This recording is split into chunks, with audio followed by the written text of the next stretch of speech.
வணக்கம் ரிஷபராசி அன்பர்களே, உங்கள் ராசி எப்படி இருக்குது அப்படிங்கிறத இந்த ஸ்ரீ குபேரன் டிவி சேனல் மூலியமாக காண வந்ததற்கு ரொம்ப நன்றி. ரொம்ப எல்லோரும் ஒரு விஷயம் சொல்கிறாங்க, சார் நீங்கள் என்ன சொல்கிறீங்கன்னு கேட்கலாம் தான் வந்திருக்கிறேன்.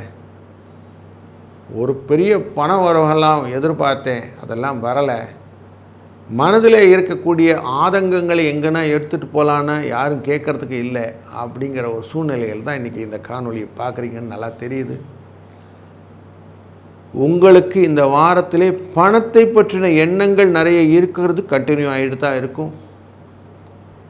ஆனால் பணத்தை கொடுப்பதற்கே தனகாரகன் 2ஆம் இடத்தில் இருப்பதனாலே நிதானமாக பணம் வரும், ஆனால் பணம் வரும் அப்படிங்கிற இண்டிகேஷன் நல்லா தெரியுது.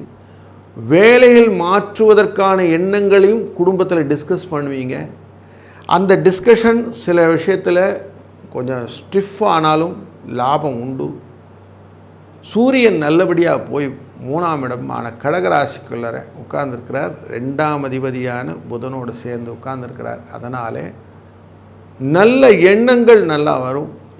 முதன்மைத்தன்மை பற்றி ஆட்சி அதிகாரம் போன்ற விஷயங்கள் எல்லாம் எடுத்துக்கொள்ளக்கூடிய வேலைகளை நீங்கள் செய்யக்கூடிய திறன் வர ஆரம்பிக்கும். அப்போ சந்தோஷமாக சில வேலைகள் எல்லாம் செய்யறதுக்கான வாய்ப்புகள் நிறைய இருக்குது. மண் மனை வாகன யோகங்களிலே சில பிரச்சனைகள் உருவாகும். ரெண்டட் ஹவுசஸாக இருந்துன்னா வீடு காலி பண்ணுறதை பற்றி யோசிப்பீங்க. சொந்த வீடாக இருந்ததுன்னா ரெனோவேஷன் பற்றி யோசிப்பீங்க. கார் விஷயங்களெல்லாம் கொஞ்சம் ரிப்பேர்ஸ் எல்லாம் செய்யணும்னு எண்ணங்கள் வரும். இதெல்லாம் வாழ்க்கையில் ரொட்டீனில் நடக்கக்கூடிய விஷயங்களும் செலவாக இந்த வாரத்தில் செய்ய போகிறீங்க.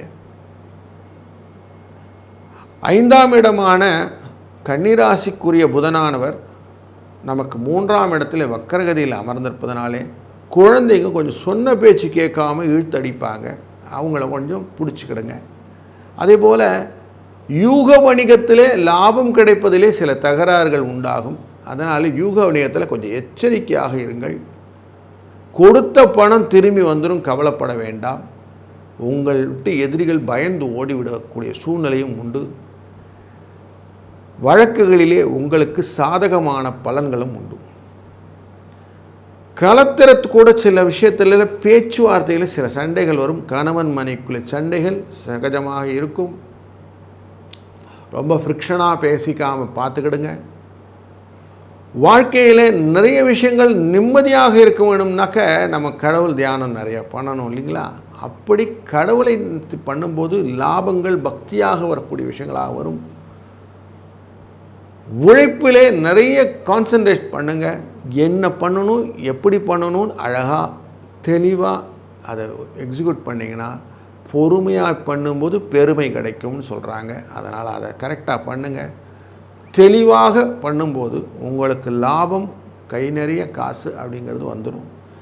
அதுக்காக அஷூரன்ஸுக்கு ராகு 10ஆம் இடமான தொழிலிலே உட்கார்ந்துருக்கிறார். குரு பார்க்கிறார். அப்படிங்கிறதுனாலையும் 11ஆவது இடத்துல இருக்கக்கூடிய மீன ராசியிலே லாபத்திலே வக்கரகதியிலே இருக்கக்கூடிய சனி பகவானாலும் தொழில் நல்ல முறையில் இருக்கும். புதிய வேலை வாய்ப்புகள் கிடைக்கும். நல்லதொரு வரன்கள் தேடிக்கொண்டு இருப்பதற்கு நல்ல வரன்கள் அமைப்பதற்கான வாய்ப்புகளும் உண்டு. குடும்பத்திலே சுப செலவுகளுக்கான நல்லதொரு இண்டிகேஷன் தெரியுது. அதனால் அதெல்லாம் கேபிட்டலைஸ் பண்ணுங்கள். இந்த வாரத்திலே 5, 9 என்ற அதிர்ஷ்ட எண்ணை பயன்படுத்துங்கள். பழனிமலை முருகனை மனதால் நினைந்து நீங்கள் செய்யக்கூடிய காரியங்கள் வெற்றி வாய்ப்பை உங்களுக்கு எட்டித்தரும். இந்த காணொலியிலே தொடர்ந்து உங்களுக்கு ஏதேனும் சந்தேகங்கள் இருந்தால் கமெண்ட் செய்யுங்க. நீங்கள் இன்னும் சப்ஸ்கிரைப் பண்ணாமல் இருந்தீங்கன்னா சப்ஸ்கிரைப் பண்ணிக்கங்க. முடிந்த வரைக்கும் அந்த பெல் நோட்டிஃபிகேஷனை எனேபிள் பண்ணிக்கோங்க. ஷேர் பண்ணுங்கள், கமெண்ட் பண்ணுங்கள். தொடர்ந்து அடுத்த வாரம் காணொலியில் காண்போம். வாழ்க வளத்துடன். ஸ்ரீ குபேரன் டிவியை பார்த்தமைக்கு நன்றிகள். மேலும் இது போன்ற தகவல்களை தெரிந்து கொள்ள ஸ்ரீ குபேரன் டிவியை சப்ஸ்கிரைப் செய்யுங்கள். மறக்காமல் பெல் ஐக்கானை கிளிக் செய்யுங்கள்.